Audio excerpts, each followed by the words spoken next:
안녕하십니까, 김민철 노무사입니다. 저번 시간에는 사업주가 임금을 그냥 안 주는 경우 어떻게 해야 되는지 대응 방법에 대해서 좀 설명을 해드렸고, 이번 시간에는 사업주가 없어서 못 주는 경우에는 어떻게 대응을 해야 되는지 설명을 좀 해드리겠습니다. 자, 사업주가 없어서 못 주는 경우에는 요즘 코로나 시대에 폐업도 많으시고 또 사업이 어려우신 사업주들도 굉장히 많습니다. 그래서 사업이 힘들어서 혹은 사업 실패로 내 임금을 못 주는 경우, 노동자 입장에서는 회사가 어려워서 임금을 못 받는 경우가 굉장히 많습니다. 자, 임금을 못 받는 경우에는 국가에서 우선채권 변제라는 제도를 운영을 하고 있습니다. 자, 그게 무엇냐면 사업주가 폐업을 하게 되면 은행이나 채권자에게 빚독촉에 시달릴 겁니다. 자, 그러면 내 입장에서는 임금을 받아야 되는데 은행도 몰려오고 혹은 저당권이나 기타 권리 있는 채권자들이 몰려와서 자, 내 돈부터 먼저 내놔라 라고 하면 나는 사실상 임금을 받을 길이 없는 경우가 생깁니다. 자, 그런 경우를 대비해서 국가에서는 임금과 퇴직금은 다른 어떠한 채권보다 우선해서 변제하라고 얘기를 하고 있고요. 최종 3개월분의 임금과 최종 3년치의 퇴직금은 다른 그 어떠한 채권보다, 즉 은행에서 근저당이나 저당권보다 우선해서 받을 수 있도록 운영을 하고 있습니다.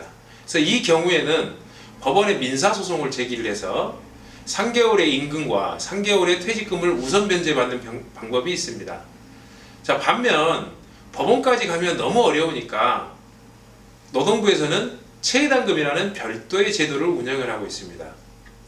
자, 노동부에서는 법원에 사업주가 파산 선고가 됐다 할지 혹은 회생 절차 개시 결정이 됐다 할지 또는 노동부에서 도산 등 사실 인정이라는 것을 인정을 해주는 경우에는 최종 3개월의 임금, 최종 3년치의 퇴직금의 일부를 국가가 대신 지급하는 제도를 운영을 하고 있습니다.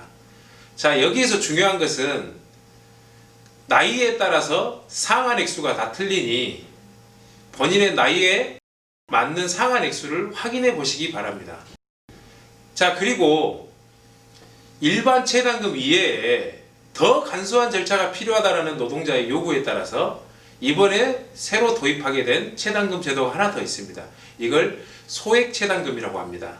자, 소액 최당금은 법원의 판결을 받으시거나 혹은 결정, 화해조서 등 법원이 인정하는 공적인 판결문이 있는 노동자에 대해서는 노동부에서 최종 3개월의 임금 또는 최종 3년치의 퇴직금에 대해서 각각 700만 원을 한도로, 그리고 총 금액을 1000만 원을 한도로 먼저 노동자에게 지급을 하고 그 나머지 부분에 있어서는 사업주에게 국가가 별도로 받는 소액 최당금 제도를 운영을 하고 있습니다.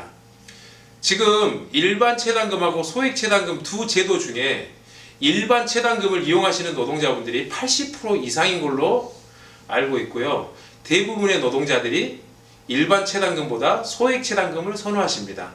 그 이유는 무엇이냐면 일반 최당금은 시간도 오래 걸리고 절차가 복잡한 반면에 소액 최당금은 법원의 판결만 있으면 바로 700만 원 혹은 총 1000만 원 한도의 임금 체불이 정산되기 때문에 노동자들이 더 많이 이용하시는 것 같습니다. 그리고 여기서 더 하나 아셔야 될 게, 일반 최당금 사건의 경우에 본인이 일했던 사업장의 규모가 근로자 10인 미만의 사업장이면서 근로자들의 월 평균 임금이 350만 원이 안 됐을 때는 국가가 최당금 조력사업을 지원할 수 있는 공인노무사를 국선으로 선임해서 노동자들의 권리구제에 이바지하고 있습니다. 그래서 혹시 본인이 이 요건에 맞으신다라고 하시면 국선노무사를 통해서 사건을 진행하시는 걸 권유드립니다.